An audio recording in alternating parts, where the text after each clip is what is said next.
Cette forêt sauvage, qu'on aurait comme oubliée, abandonnée et laissée seule se façonner par le temps qui passe, est désormais forêt de légendes, de contes de fées ou de rêveurs. Une forêt musée devenue simple conservatoire d'espèces, une réserve dont le seul rôle est d'assurer la pérennité des patrimoines écologiques. Aujourd'hui, la forêt vivante, celle qui nous est familière pour les balades en sous-bois, véritables espaces de liberté, de découverte et de nature, est une forêt cultivée. Un domaine géré bien sûr pour la production de cette richesse renouvelable qu'est le bois, mais aussi entretenu afin de protéger la diversité biologique de la forêt et de sauvegarder notre environnement des agressions extérieures. La forêt, une fabuleuse aventure au senteur de tradition et de savoir-faire, mais appelant aussi les technologies les plus modernes.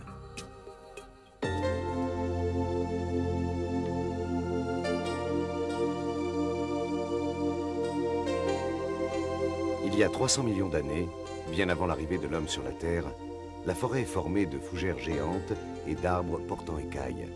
Mais bientôt le froid succède au chaud et la végétation tropicale cède la place à la glace, entraînant ainsi la disparition de très nombreuses espèces végétales et animales. La forêt va alors au fil des années s'adapter aux variations climatiques, changeant en permanence de taille et de composition.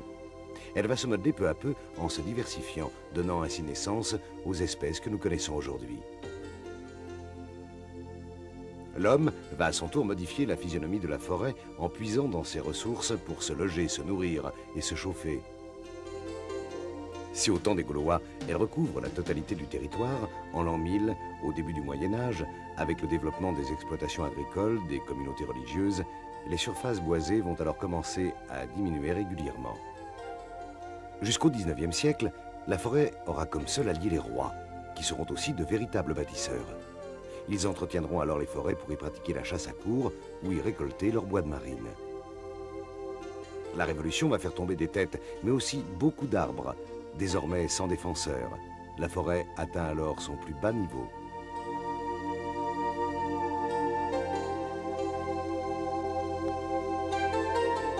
« 1827, c'est la création du Code forestier et avec lui la volonté depuis plus de 150 ans de reboiser et pour la première fois de gérer la forêt pour mieux la protéger. Une mission confiée depuis 1966 à l'ONF, l'Office national des forêts, pour les forêts publiques. La forêt, ou plutôt les forêts, un écosystème complexe, un milieu naturel dans lequel coexistent en étroite symbiose végétaux et animaux, recouvre aujourd'hui un peu plus du quart de la planète. Si les forêts boréales et tempérées, principalement celles de l'hémisphère nord, comme la forêt française, continuent à augmenter, et ce contrairement à ce qu'on croit généralement, les forêts tropicales, elles, régressent de façon dramatique, de l'ordre de 15 millions d'hectares par an, l'équivalent de la surface de la forêt française. La forêt, une véritable usine écologique à l'échelle de la planète, qu'il faut aujourd'hui absolument sauvegarder pour que puissent vivre les générations futures.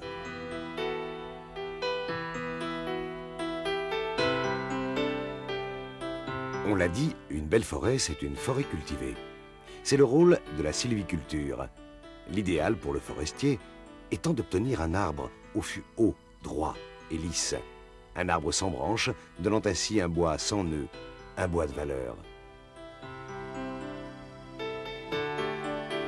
Or, ce n'est qu'à l'âge adulte, au bout de plusieurs dizaines d'années, voire plus de 200 ans même pour les chênes, qu'on saura si le choix de la semence faite par les générations antérieures était judicieux ou non, d'où toute l'importance pour le forestier de la sélection de la graine.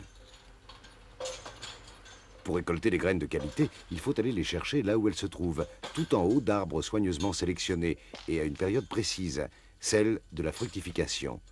C'est le rôle de ces cueilleurs d'écimes qui doivent récupérer les cônes renfermant les graines avant que ceux-ci ne s'ouvrent, dispersant au vent la précieuse semence. La graine contenant la mémoire d'une espèce d'arbre, on est ainsi certain de transmettre l'ensemble du patrimoine génétique aux générations futures. Une semence sélectionnée qui servira à reboiser les terrains en friche ou à régénérer des forêts.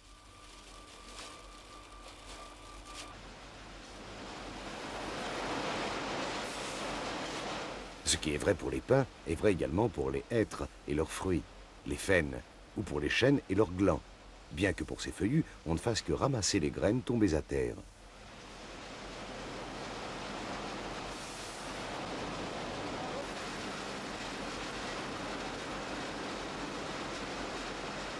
Les semences ainsi récoltées sont ensuite séchées et conservées en chambre froide dans ce centre unique en Europe, la sécherie ONF de la Joux, dans le Jura français.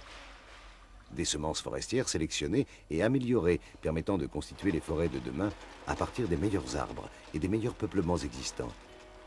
Une autre technique, on le verra tout à l'heure, consistera à manipuler les gènes d'espèces sélectionnées afin de créer des arbres possédant des qualités nouvelles.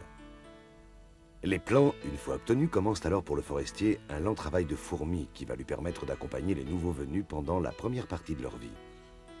Puis viennent les opérations de nettoiement, consistant à supprimer intrus et tiges en surnombre afin de donner aux plus beaux sujets des meilleures conditions de croissance.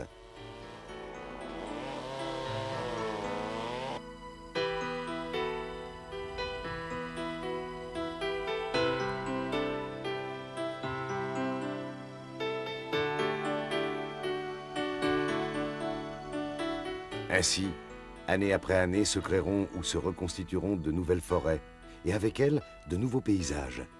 Un magnifique livre d'images que nous vous proposons maintenant de feuilleter ensemble.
Sapin 35.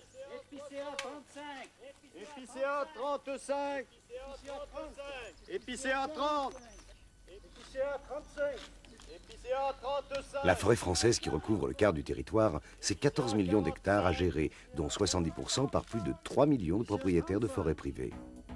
Les autres 30%, soit 4 400 000 hectares, sont constitués de forêts communales ou domaniales gérées par l'ONF. Gérer la forêt, c'est pour les forestiers la cultiver et l'aménager, afin qu'elle puisse apporter aux hommes ce qu'ils attendent d'elle. La sauvegarde d'un patrimoine ancestral, l'aménagement d'espaces consacrés aux loisirs, sans oublier l'aspect production, avec 50 millions de mètres cubes créés chaque année par les forêts françaises, et dont 70% sont constitués de bois d'œuvre ou d'industrie, et 30% environ de bois de chauffage.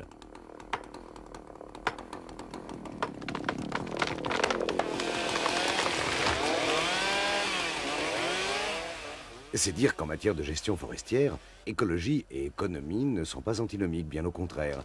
Et tout l'art va consister à harmoniser et à équilibrer les différents massifs forestiers entre eux. Ainsi, dans les régions très urbanisées et très peuplées, on privilégiera le rôle social et écologique de la forêt. Alors que pendant le même temps, dans les régions très boisées et souvent peu peuplées, c'est l'aspect économique et production de bois qui sera mis en avant par le forestier.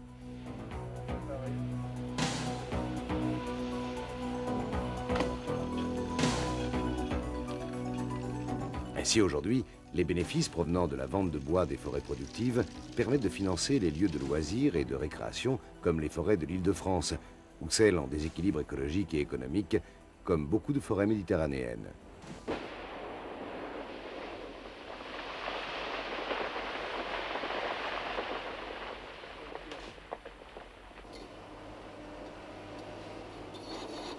Gérer la forêt, c'est bien sûr aussi en assurer sa desserte.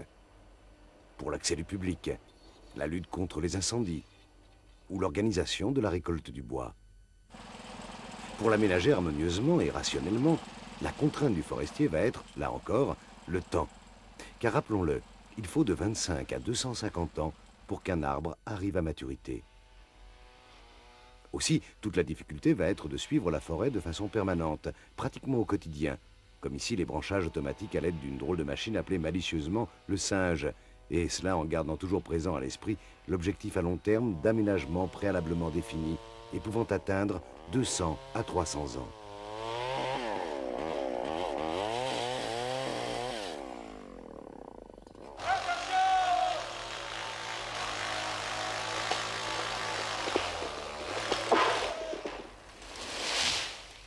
Reste la technique employée par le forestier pour parvenir à ses fins. Futaie jardinée, futaie régulière, taillis sous futaie. Mais une chose est sûre, pour qu'une forêt vive, il faut impérativement, soit en permanence, soit à période régulière, que des arbres jeunes remplacent des arbres vieux. Car qu'on le veuille ou non, une forêt qui vieillit, c'est une forêt qui meurt.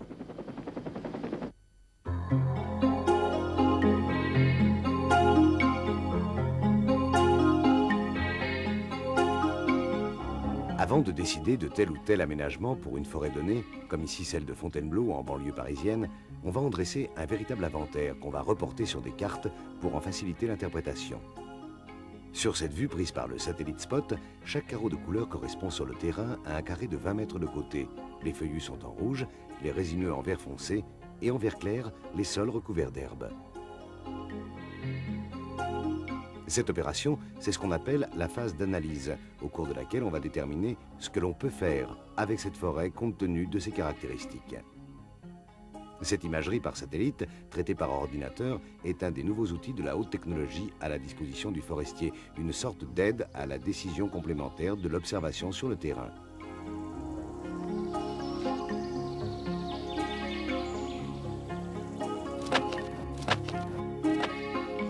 Cm de profondeur.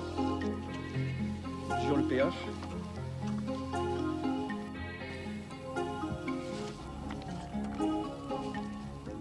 La phase d'analyse terminée, le forestier va devoir synthétiser ses objectifs et déterminer ce qu'il veut faire de telle ou telle parcelle. C'est le choix primordial de l'essence à cultiver et pour cela, là encore, il va bénéficier des acquis récents de la haute technologie.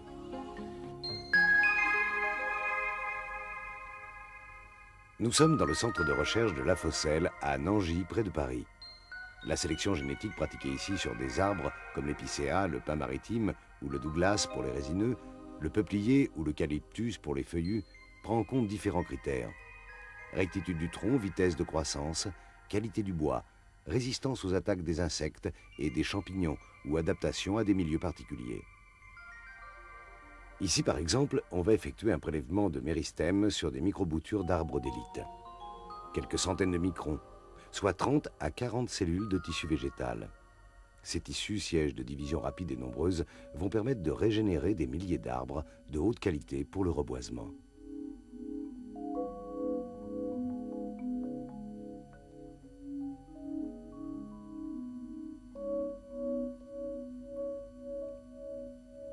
Ces organismes vivants, emprisonnés dans des billes inertes, pourront être déshydratés et congelés dans l'azote liquide, à moins 196 degrés, et constituent ainsi des conservatoires de ressources génétiques, permettant ainsi de sauvegarder des espèces menacées.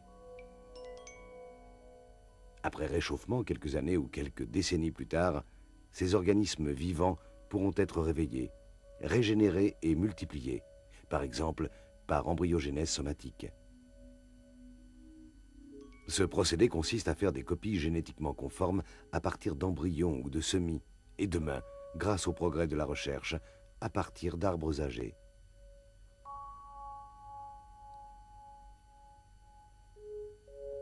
Par manipulation génétique, c'est-à-dire par l'introduction de nouveaux gènes, on va pouvoir aussi conférer aux arbres des propriétés remarquables, comme la résistance à certaines maladies et à la sécheresse, et lutter ainsi demain contre la désertification.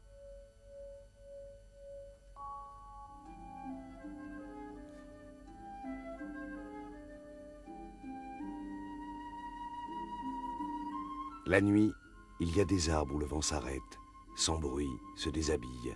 Et au matin, les gens de la vallée disent avec un sourire, « Cette nuit, le vent s'est calmé. » Paul Vicenzi.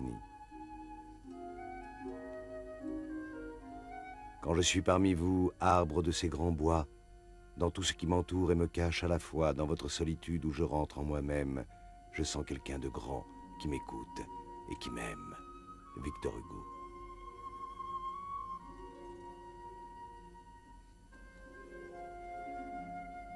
Jadis, les arbres étaient des gens comme nous, mais plus solides, plus heureux, plus amoureux peut-être, plus sages. C'est tout. Jacques Prévert.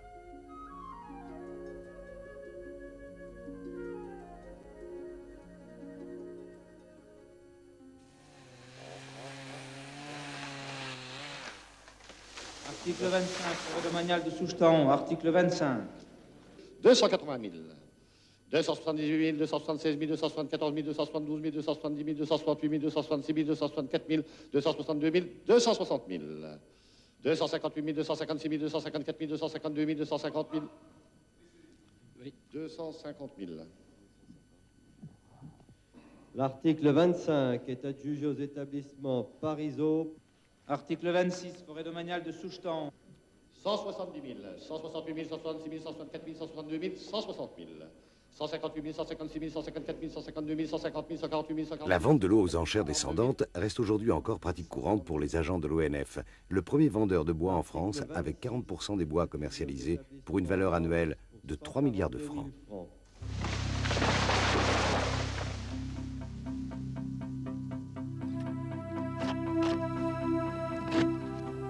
28, 28.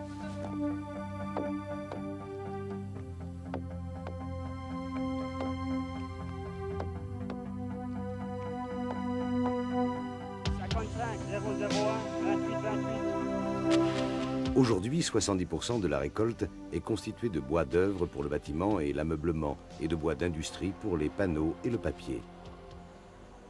Si l'on pardonne généralement aux scieries qui laissent le bois dans un état proche de celui de la nature, les papetiers en revanche sont la plupart du temps considérés comme des assassins de la forêt. Le papier détruit la forêt, entend-on journellement. Une idée archi-fausse qu'il faut impérativement bannir, car aucun arbre de valeur en France ne finit sa vie en pâte à papier. Celle-ci se nourrit en fait essentiellement pour les 2/3 de coupes d'éclaircies ou d'arbres malingres, et pour le tiers restant, des déchets des scieries. Autre contre-vérité à chasser, malgré la pâte à papier et l'aspect de certaines régénérations de parcelles, où d'aucuns croient à des opérations immobilières sauvages et déguisées, la superficie des espaces boisés aura en France été multipliée par 2 en 200 ans. Il est vrai que jusqu'à un passé récent, les agresseurs humains de la forêt n'ont pas manqué. Lotisseurs fonciers, constructeurs routiers ou ferroviaires, exploitants de minerais et bien d'autres. Le public ne disposant que depuis quelques années d'espaces spécialement aménagés pour la détente, la promenade et la découverte de la nature. L'aménagement, voire la création de forêts nouvelles aux portes des villes, correspond désormais à un véritable besoin pour des populations qui ne disposent parfois guère de plus d'1 mètre carré de verdure par habitant. Et à côté d'une consommation passive de la forêt, on voit se développer une soif d'apprendre la forêt, peut-être pour mieux l'aimer. Qu'est-ce qu'il fait autrement en plus il peut se déchirer.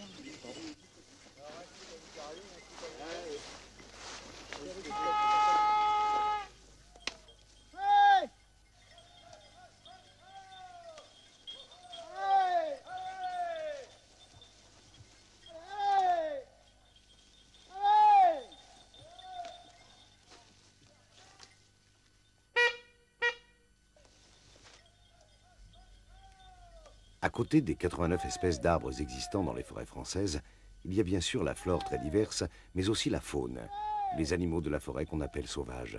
On en dénombre plus de 6000 espèces. Les cerfs, les biches, les chevreuils ou les sangliers pour les grands mammifères sont de plus en plus nombreux. Et pour la sauvegarde, voire la pérennité même des forêts, la mise en place de véritables plans de chasse est devenue nécessaire. La régénération, c'est-à-dire le renouvellement de la forêt, ne peut en effet se faire que si un certain équilibre faune-forêt existe. Or aujourd'hui, cerfs comme chevreuils n'ont plus de prédateurs naturels. Pour l'ours, le lynx ou ici le grand tétras par exemple, il s'agit là d'espèces protégées, car en voie de disparition, et toute chasse en est bien sûr interdite. Gérer la faune, cela signifie ainsi protéger les espèces rares ou en déclin, et à l'inverse, limiter les espèces en surnombre qui endommagent les forêts.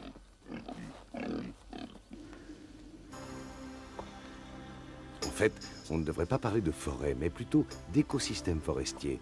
Un ensemble extrêmement complexe, constitué d'éléments complètement interdépendants.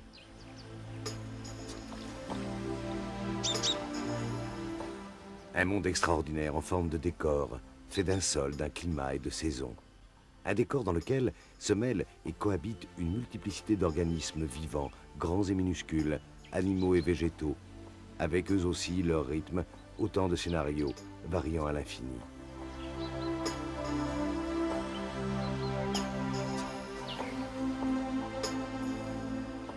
Une flore, elle aussi très diverse, faite parfois d'espèces rares ou en voie de disparition, qu'il faut alors, tout comme les animaux, protéger dans des réserves biologiques, véritables arches de Noé, à l'abri des prédateurs et du temps qui passe.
Avec la Guyane, ce département français d'outre-mer situé en Amérique du Sud, sur l'équateur, c'est l'exemple de l'autre grand type de forêt, la forêt tropicale humide, dont elle est recouverte à 98%.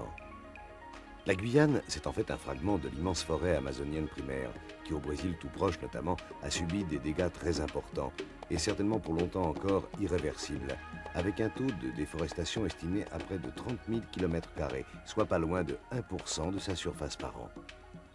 Heureusement, en Guyane, on n'en est pas là. Forêt, faune et flore y conservent aujourd'hui encore toute leur splendeur, comme leur caractère sauvage et naturel, un véritable réservoir génétique qu'il faut impérativement sauvegarder.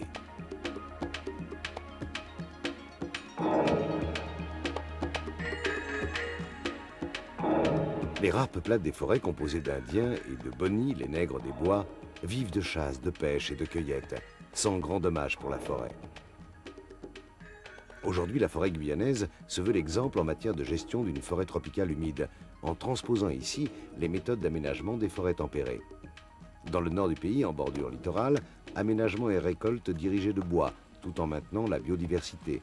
Dans le sud, protection et étude du milieu avec la création de réserves biologiques domaniales, de réserves naturelles et d'un parc national.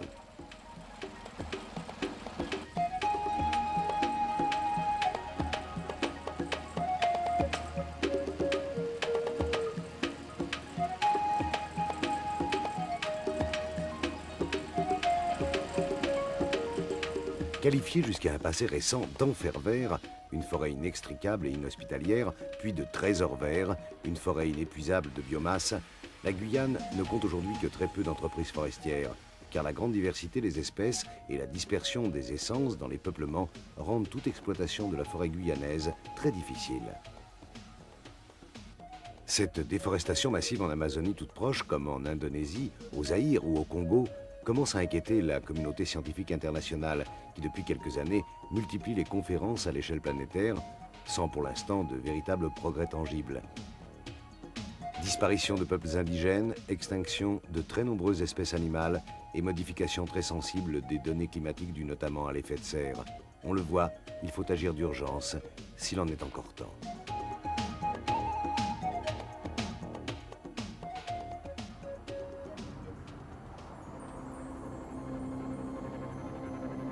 Comme tout organisme vivant, la forêt est en permanence exposée aux maladies et à toute une série d'agresseurs, naturels ou d'origine humaine, comme ici les feux de forêt. Un véritable fléau à l'échelle de l'Europe méridionale qui voit ainsi chaque année plus de 500 000 hectares de maquis, de garrigues ou de forêts, dont près de 10% en France, partir en fumée. Feu de forêt est bien sûr synonyme de paysages sinistrés, mais il y a plus grave encore. la répétition des incendies au même endroit entraîne une dégradation et une érosion pratiquement irréversibles du sol et des formations végétales qui lui sont associées. Les remèdes, comme le débroussaillage, la plantation d'essences peu combustibles ou l'aménagement des terrains boisés, on les connaît, mais ils coûtent cher face à des bois de faible valeur marchande. Reste que malgré ces agressions, les forêts européennes, et donc françaises, continuent à croître. Autre fausse idée reçue, elles n'ont jamais été aussi belles, et ce malgré les sempiternelles alertes aux effets de serre et autres pluies acides qui menaceraient nos forêts. Autres agresseurs, les grands accidents climatiques comme ici le vent, le gel, la sécheresse ou la neige, des éléments incontrôlables qui endommagent cependant plus gravement les sujets faibles, vieux ou malades. Enfin, les champignons pathogènes ou les insectes ravageurs comme les scolites qui vivent sous l'écorce aux dépens de la partie vivante de l'arbre agressent eux aussi plus gravement en les attaquant en masse les arbres malades ou affaiblis par la sécheresse, signant le plus souvent leur arrêt de mort. Face aux agressions de la nature et ici dans le massif des Alpes à l'érosion des terrains de montagne, les forestiers ont en charge de tout mettre en œuvre avant que ces phénomènes naturels ne deviennent risques à caractère catastrophique menaçant hommes et équipements. C'est une des missions méconnues des agents de l'ONF qui doivent trouver ainsi des parades au risque de débordements torrentiels, de glissements de terrain, de chutes de pierres ou d'avalanches.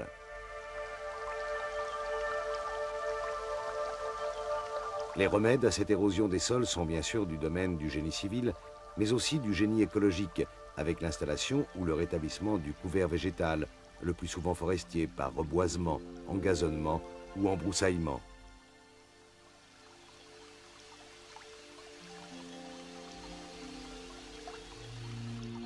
Dernier exemple de combat réussi contre les éléments, la mer, le vent, ici les dunes des Landes au sud de la France, le plus grand ouvrage maritime artificiel d'Europe réalisé au siècle dernier et chargé de protéger le million d'hectares de la forêt landaise.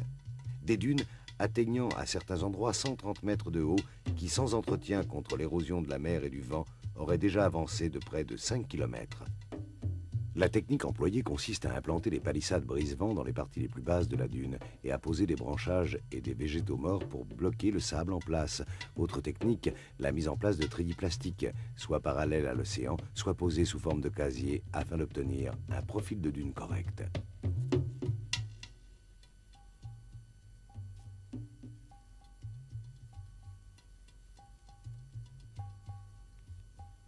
La restauration des torrents de montagne, comme celle des dunes des Landes, sont deux exemples très significatifs de ce que parvient à faire l'intelligence de l'homme pour dompter les éléments naturels et redonner vie ou conserver intact un site naturel, un paysage ou une forêt. Ainsi, les forestiers protègent, gèrent et enrichissent le patrimoine reçu du passé. Aujourd'hui, ils tentent de percer les secrets des écosystèmes et les mystères intimes de ces êtres vivants, afin de faire de ces forêts des lieux de richesse et de vie, mais aussi de transmettre, dans les meilleures conditions possibles, ce formidable trésor aux générations du 3e millénaire. Les forêts précèdent les peuples, les déserts les suivent, écrivait Chateaubriand. Il s'agit bien d'inverser cette prédiction.